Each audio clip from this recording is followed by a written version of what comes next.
Boa tarde, excelências. Sim, excelência.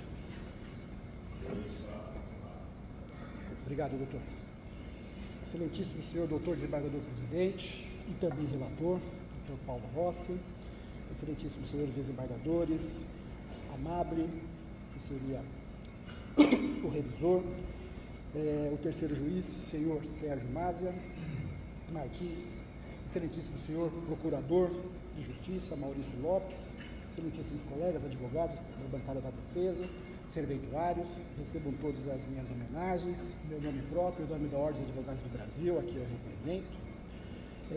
Excelências, no caso em tela, o recurso de apelação data máxima vênia deverá ser provido pelas seguintes razões.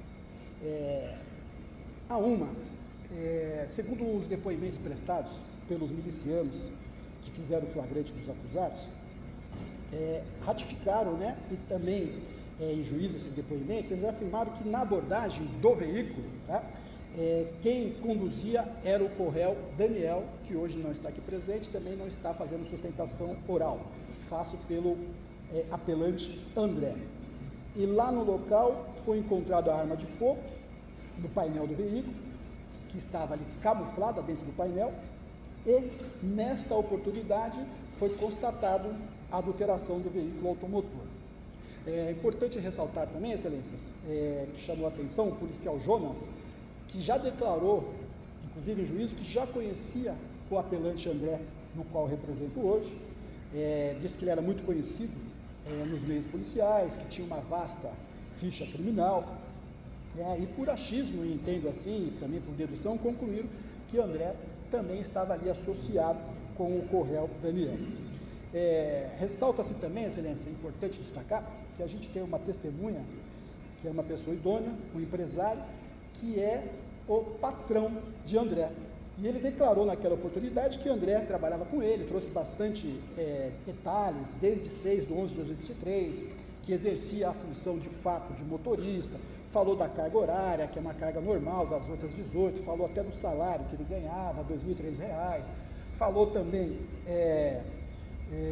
dos dias da semana que trabalhava, e que nesse dia específico, que é o dia do fato, que é dia 27/5/2024, sendo que André já trabalhava com ele desde 6/11/2023, André trabalhou normalmente pela manhã, isso ele em juízo, no crivo do contraditório da ampla defesa, exercendo a sua função ali de motorista e de coleta, e informou que de fato o veículo que André conduzia teve um problema, né, atrapalhando ali as coletas, e o empresário Marcos, patrão de André, contactou um colega que tem uma agência de veículo e pediu que André se dirigisse até lá, né, e pegasse um caminhão ali, uma caminhonete emprestada, e foi o que André fez. E nesse intervalo de tempo, que entra a tese da defesa, que ele acabou pegando uma carona com o coréu. E o empresário, patrão de André, logo em seguida, ou ato contínuo, não sei precisar o tempo, recebeu a informação ali da esposa do André, desesperada, que ele sai para trabalhar e agora ele está preso, e nesse sentido pediu que ele corroborasse, testemunhando, fornecendo documentos, tudo que consta dos autos também. Importante ressaltar também, excelências, que o coréu Daniel, no qual não represento, em seu depoimento na fase policial, tá, acompanhado de advogado, doutor Odair, com quase 2 décadas de profissão na área criminal, confessa o crime já naquela oportunidade, isentando André, informando que André de fato ali dava carona. E, num segundo momento, agora em juízo, no crivo do contraditório, da ampla defesa, com todas as garantias reservadas, o coréu Daniel já se faz presente novamente com um segundo defensor. Então já é o segundo defensor que o defende, agora um militar da reserva, que fez a defesa dele. Por que eu falo desses detalhes? Porque são companheiros meus de longa data, conheço os 2 advogados, foram companheiros de banco de faculdade, então tudo isso chamou a atenção. E ali, o coréu Daniel, ele declarou com muitos detalhes que comprou o caminhão, tinha uma Fiorino que deu no valor de R$45 mil, foi entregue a ele documentos e chaves, R$15 mil seria pago a posteriori, logo que fizesse ali a transferência do veículo. Tudo isso quem fala é o coréu André, tanto na fase policial quanto no crivo do contraditório e da ampla defesa. Tudo isso vindo a corroborar a tese que a defesa sustentou durante a fase policial e também a fase judicial, de que, de fato, o André pegava apenas uma carona e se viu preso e processado por conta de seus antecedentes criminais. Sim, tinha antecedentes criminais, mas já estava há cerca de 1 ano trabalhando, estava retomando a sua vida. E isso foi provado e documentado por testemunhas e documentos. Assim sendo, é importante ressaltar também que a tese, tanto do porte de arma de fogo quanto do 311, elas não encontram guarida, e eu explico por quê. A identificação do sinal de veículo automotor, ela tem uma existência, de laudo pericial, para fundamentar que de fato houve essa adulteração e que comprova, inclusive, que o apelante que fez essa adulteração. Como o apelante pode adulterar um carro que não era dele? Que o corréu assume que comprou e traz detalhes de como comprou, como pagou, como foi feita a troca. E nesse contexto, a norma do artigo 311, ela é dirigida à punição unicamente de quem promove a adulteração. Como é que o André ia promover a adulteração de um veículo que não era dele e que ele não tinha a posse? Então, é necessário uma comprovação de que o apelante André adulterou essa identificação do veículo automotor. E assim sendo, não tendo esse principal, até porque os dois foram absolvidos pela receptação. Então, fica claro que o André nunca teve a posse desse veículo. Se ele não tem o principal, que é o veículo, como é que ele pode adulterar? E como é que ele pode responder por um porte de arma que estava camuflada no painel do veículo? Eu já explico em relação à arma. Porque no caso em tela, o Corréu Daniel confessou em sede de audiência que a arma pertencia a um primo, e eu quero chamar a atenção porque o depoimento de Daniel, que é um réu primário, é com riquezas de detalhe. Ele fala muito bem, ele é inclusive empresário, né? E ele fala em sede de audiência que a arma era de um primo seu, né? E que a mesma estava dentro do veículo, dentro do painel, conforme foi comprovado em sede de audiência, né, que de fato estava camuflada dentro do painel, e só quem é o proprietário sabe como é que faz para abrir ou para fechar esse tipo de cofre que é muito usado hoje. E ele fala que o primo dele tinha uma dívida com ele, de um carro que ele comprou e estava no nome dele, que estava com parcelas atrasadas, que nesse sentido ele cobrando o primo dele falou, olha, eu tenho aqui cerca de 7 mil, eu tenho uma pistola que a gente pode levar na feira do rolo e vender ela, já vai ter uma diferença, e nesse sentido eles deixaram a arma. Isso ocorreu Daniel e o primo, isso está nos autos, e é o relato dele, em sede de audiência de instrução, debate e julgamento. Então, por tudo que consta dos autos, não tem como a sentença da magistrada de piso se manter. A acusação também, com todo respeito ao digno promotor de justiça, ela perdeu a força. A princípio ela tinha um ar, sim, de crime, por conta dos antecedentes, por conta da forma como que foi presa. Então, nesse sentido, tudo que tem nos autos absolve o acusado e não o condena. Não existe ali a prova da materialidade ou indícios de que de fato ele tinha posto o caminhão, que de fato ele adulterou esse caminhão, tá? Em razão de todo exposto, requer essa sapientíssima Câmara,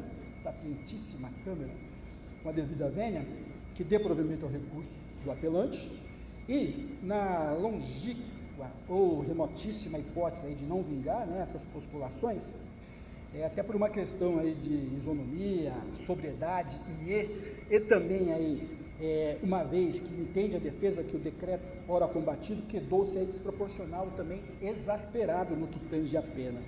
Então, excelência, tendo em vista todo o alegado aqui, inclusive a absolvição do artigo 180 e essa confissão que vem sendo corroborada e ratificada desde a fase policial, acompanhada de advogados experientíssimos do Corréu Daniel, isentando o apelante André, requer então, nesse caso, entendendo aí vossas excelências pela condenação, tá?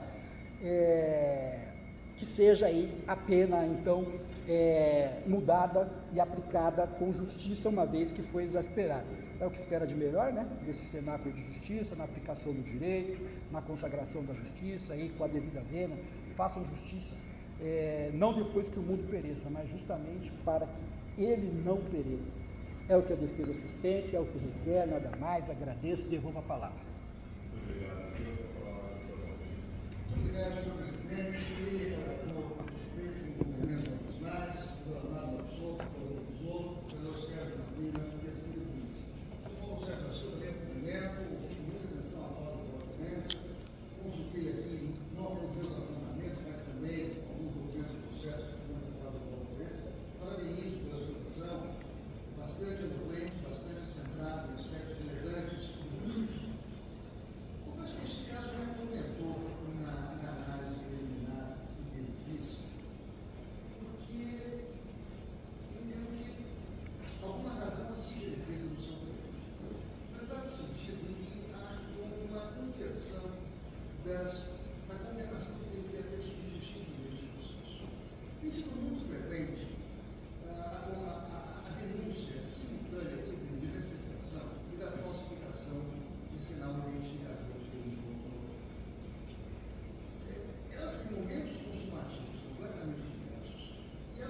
situação me parece extremamente perigoso. Acho que, nesse sentido, houve uma inversão daquilo que seria o fato que está mais bem provado neste processo. E pelo que provado, efetivamente, está o crime de receptação. Mas não este crime do artigo 311. Ainda mais porque as condutas elas estão demarcadas. Um é encontrado na direção, o outro é encontrado no banco de passageiro e o próprio acusado diz, verdade que ele diz isso, quando perguntado pelo advogado de defesa. Porque quando eu percebo isso, pela leitura do depoimento dele, que veio transcrito uma sentença condenatória. Eu confesso, não vi, não tive a oportunidade de assistir a tomada do depoimento na íntegra, muitos processos de julgamento de salário, mas quando se vê da sentença, a forma como vem descrito, como vem traduzido ali o depoimento, o interrogatório do réu, foi uma pergunta última de advogado que ele diz que o André teria simplesmente pedido uma carona. Embora antes eu tenha dito que o André falou, eu não tenho nada a ver com essa história. O que dá, se levanta uma suspeita, né, de que houvesse uma determinação, um comando para afastar essa responsabilidade. E o André é daqueles que eu digo que não é santo de nome em calendário. Né? Ele tem antecedentes bastante pouco simpáticos para este fato, ele tem envolvimentos, inclusive, em outros níveis de receptação, me parece que a receita específica, inclusive, desse crime, enfim, não é flor que se chega, não é farinha de fazer ótimo, o que eu disse não é santo de nome em calendário. Tá? Mas, falando objetivamente, acho que os fatos em si, do artigo 311, não estão suficientemente provados em relação ao que aqui, enfim, isso já abrange ambos os acusados. O que entendo que esteja bem provado é a receptação. Mas o promotor de justiça pediu exatamente a absolvição da receptação. E claro, é um crime de pena muito mais branda, mas me parece que era este que tinha elementos probatórios mais firmes. Então, mesmo o porte de arma não há dúvida, ela não estava ali à disposição de ambos, era transportada naquele caminhão, aí não há dúvida, aí eu entendo que essa responsabilidade recai sobre ambos, após a arma de fuga ali.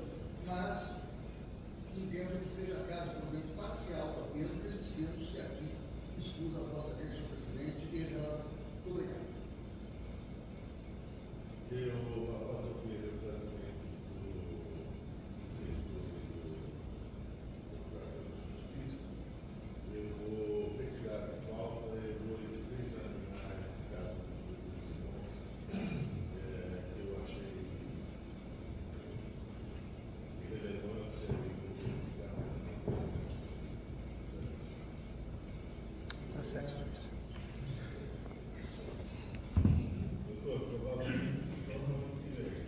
Tá certo. Bom final de ano a todos, que Deus os abençoe, viu?